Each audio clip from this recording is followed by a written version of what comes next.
You just booked your cruise, you picked a cabin because the price looked right, and you have no idea what is actually waiting behind that door.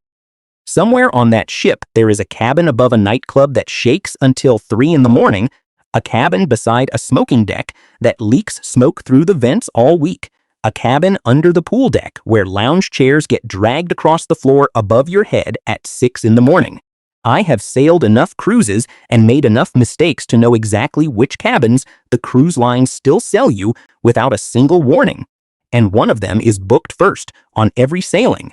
Because passengers assume it is the safest choice on the whole ship, it is actually one of the worst. Stick around because number 1 on this list is the mistake almost everyone makes on their very first cruise.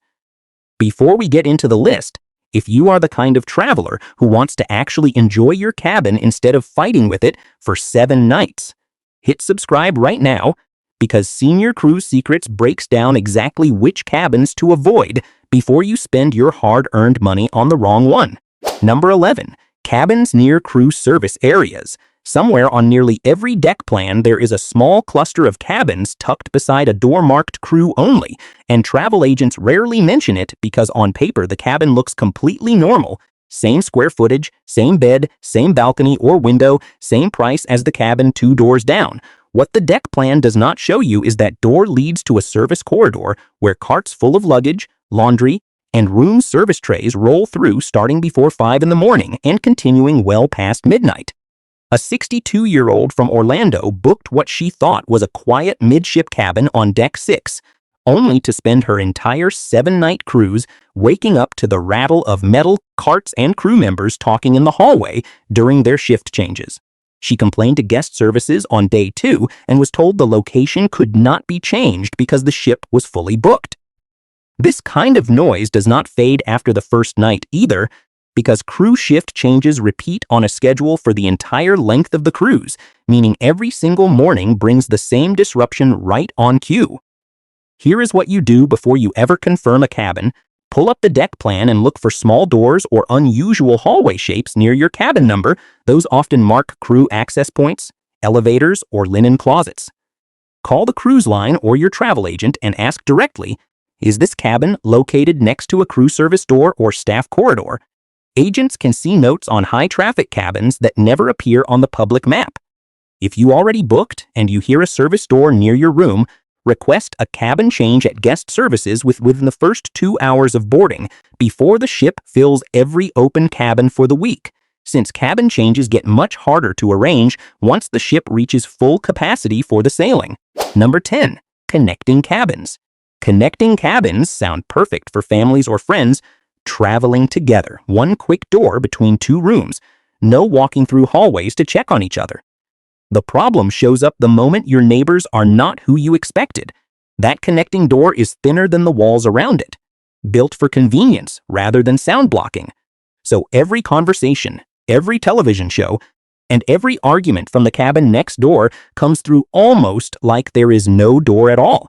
A 58-year-old couple from Denver booked a connecting cabin for a quiet anniversary trip and spent 5 of their 7 nights listening to a family with young children through a door that barely muffled sound. Even when you are not connected to anyone you know, cruise lines often sell connecting cabins to solo travelers and couples last, meaning you could end up assigned next to a large group who requested connecting rooms specifically because they wanted to be loud together. Here is your move.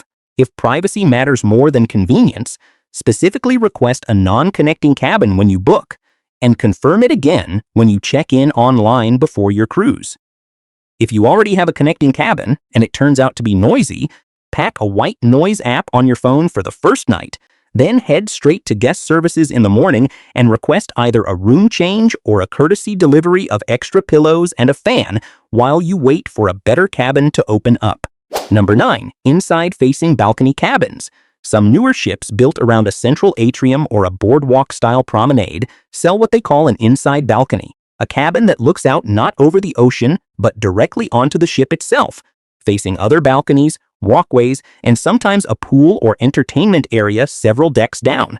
Passengers who do not read the deck plan carefully assume balcony means ocean, and they are stunned to open their curtains to a view of strangers walking past on a promenade deck or worse, a view straight into another cabin's balcony across the atrium.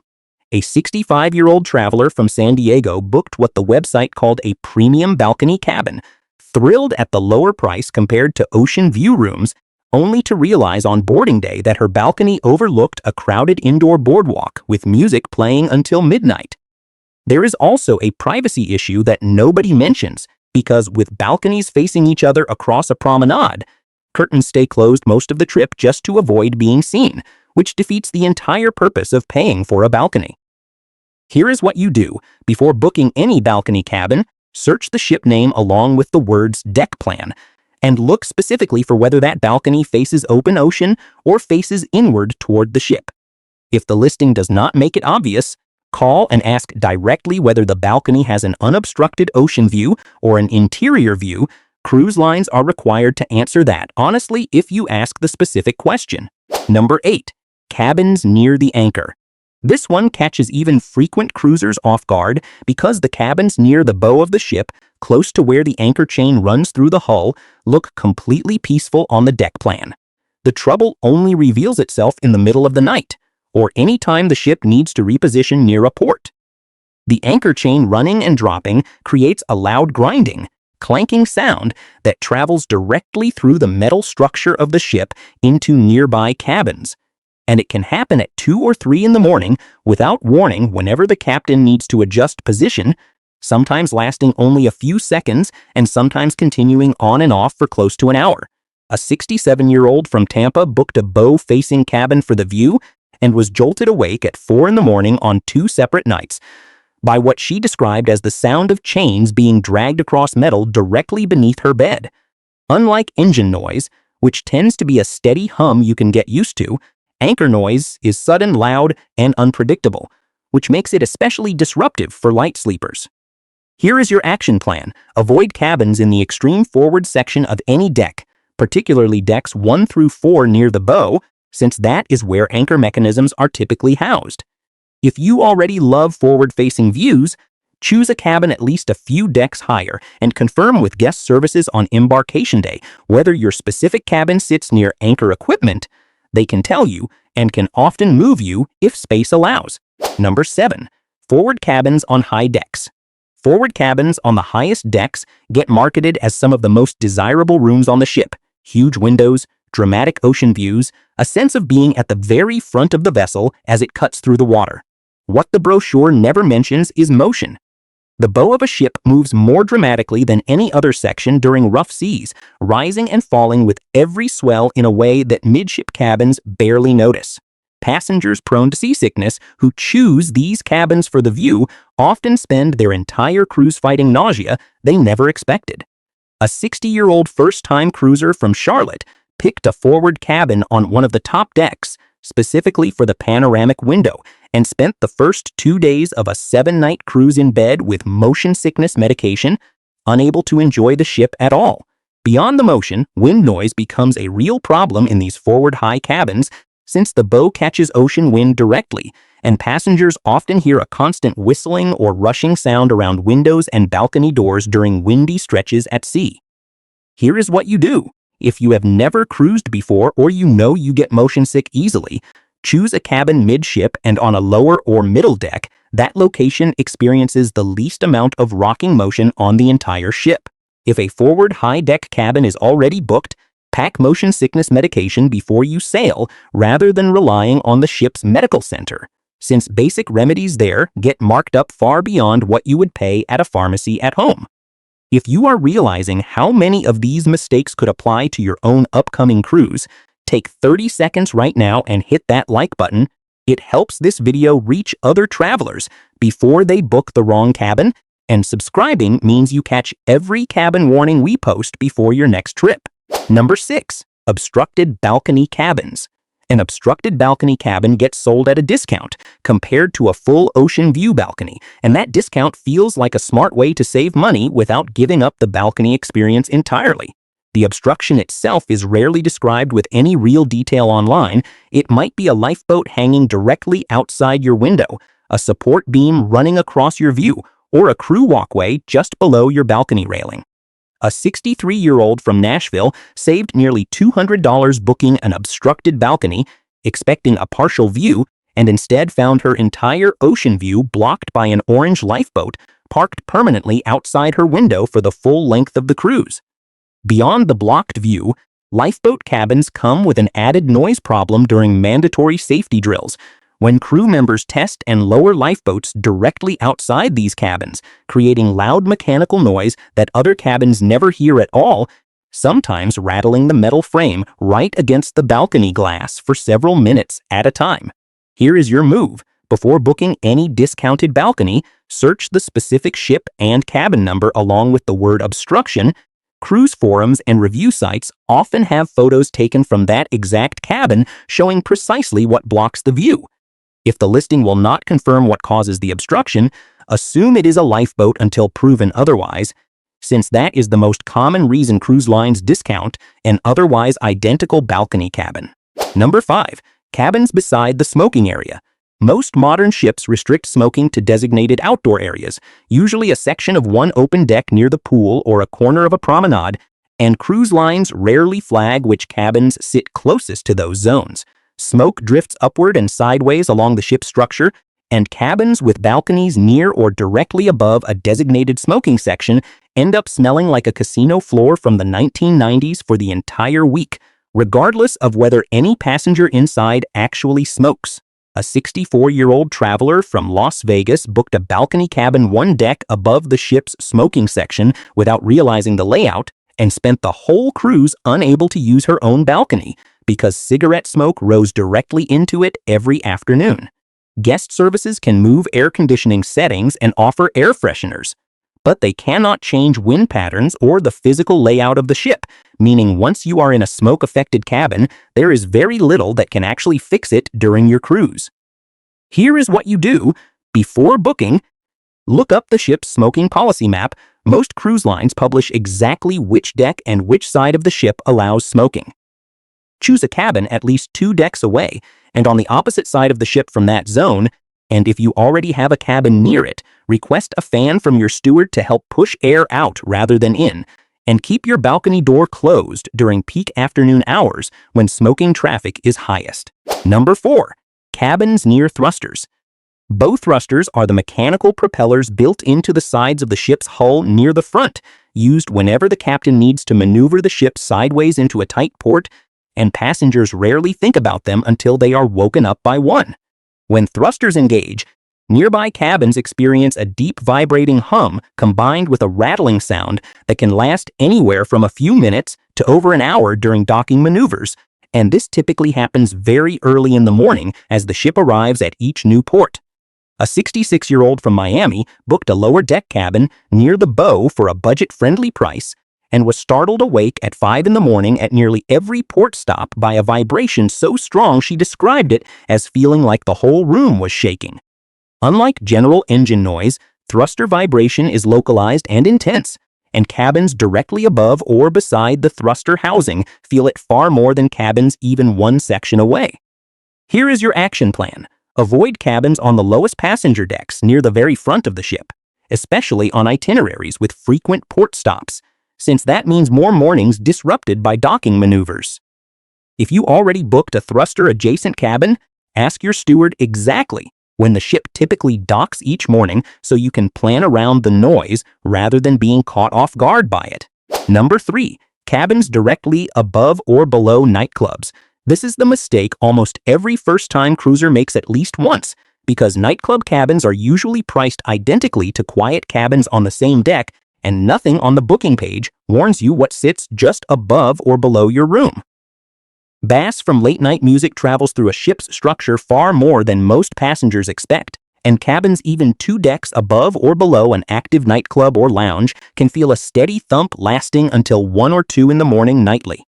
A 59-year-old from Houston booked a cabin 2 decks above what she assumed was a quiet lounge, and instead spent 7 nights unable to fall asleep before 1 in the morning because of bass vibrating through her cabin floor from a nightclub she never even knew existed on the deck plan.